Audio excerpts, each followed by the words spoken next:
Hi, I'm Alison Fennell, the potter and artist. Thanks for watching this video. This video is going to be about being more random in our selection of paints. We're going to be just using 4 random paints every time we do one of these Watercolour Wizard tutorials. I'll be telling you more about the Buy Me a Coffee support later on in the video. But let's get started.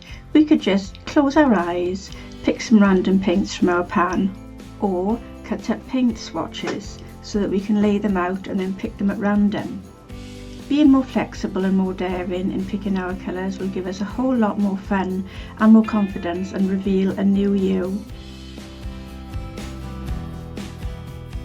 So whether you find it hard to break out of orthodox colour choosing, or you just want to make a kaleidoscope of colour in your mind, I hope you'll enjoy Watercolour Wizard going forward.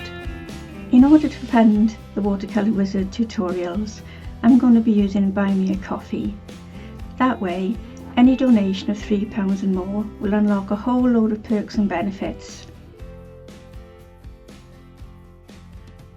You'll be getting a big thank you from me, a printable worksheet, the code to a lovely gallery to show your work, and from that gallery every month I'm going to select at least 3 of your work to critique online on video.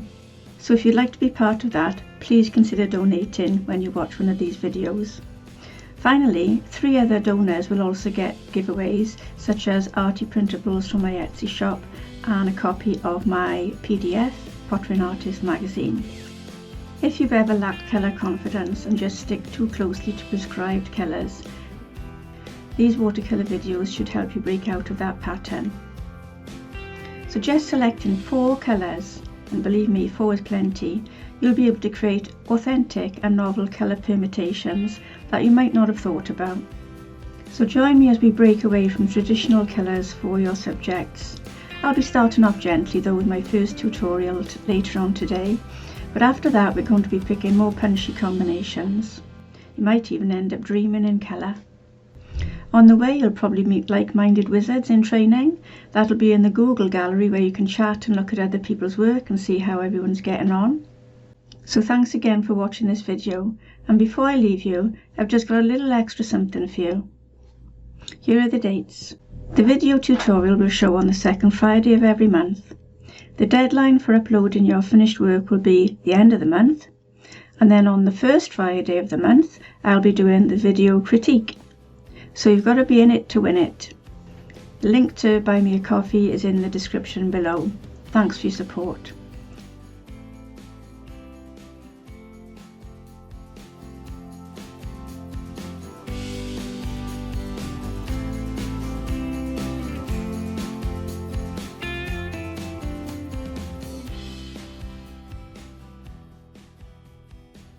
And as a little extra bonus, here's a video all about 4 basic pigment to water ratio options that you can have in watercolour. Something that if you overlook you will sort of pay for later.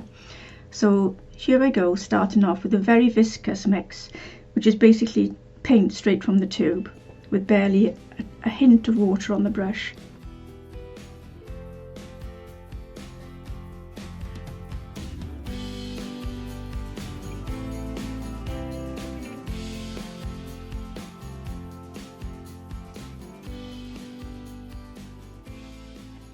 When I brush viscous paint on cold pressed paper we get this scratchy look, as you can see.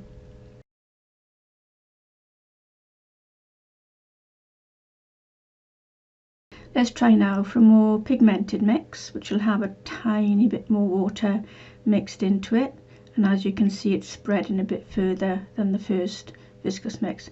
Now the pigmented mix goes on much more solidly. The paint goes into all the dimples and cracks on the paper because there's more water in it and it's more soluble. Let's get another blob of paint, same amount again, so that our experiment will be sort of, valid. And now into this I'm adding a lot more water, and as you can see it's spreading quite a lot on the palette. This is a pigmented wash. As I apply this to the paper you can see the watery nature of this compared to the pigmented mix, which was much more gooey. So the pigmented wash has good colouring, it covers big areas quickly, and it's still got quite a lot of colour in it. So let's pick up another blob of that paint and add a lot more water to it now. This is going to be my runniest mix, and this is what we call a dilute wash, or it can also be called a glaze. And basically I want to be able to see the white of my palette more or less through that dilution. Okay, so this is how we differentiate. We go from viscous paint, which is solid paint on the palette, through to very watery paint. And as you can see, as I put it on now, it looks very pale compared to all the previous thicknesses and dilutions. So in watercolour, we like to lay glazes, and these can add a lot of luminosity to our paintings. And so I hope these 4 pigments now have given you an idea of 4 options you've got. These are not finite. You can break them down to smaller and smaller differentiations as you want, but these big 4 will be basically what you'll need in general watercolour painting. Now what I'd like to show you is a very traditional watercolour technique called wet into wet, or wet on wet. Obviously we wet the paper with clear water, cold water, and then we let it soak in until there's sort of dimpling and a faint sheen still left on the paper.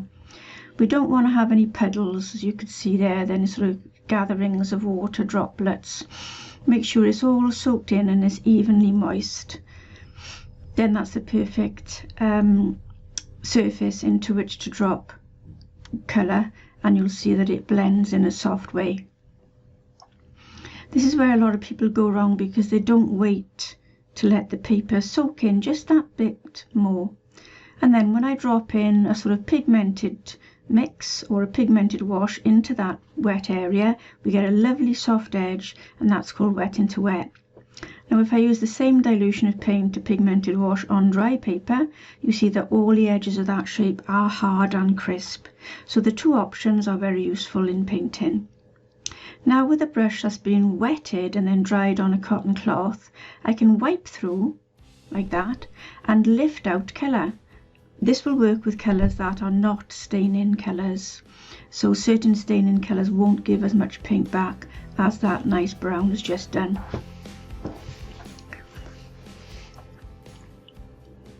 And now another technique is to use a moist brush, which is a brush that's been moistened and flicked, and then brush up and down a few millimetres away from the edge you want to soften, and voila, hey presto, that edge softens, it comes out to you.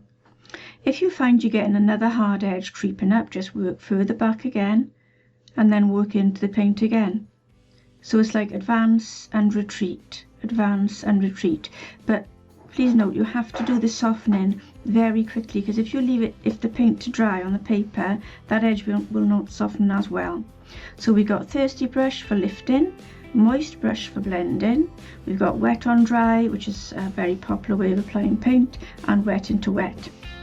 So I hope that helps you, and I'm looking forward to seeing you all tonight at 7 o'clock UK time for the premiere of my first watercolour wizard. I'm excited and I hope you're going to love it too. Thanks for watching. Bye.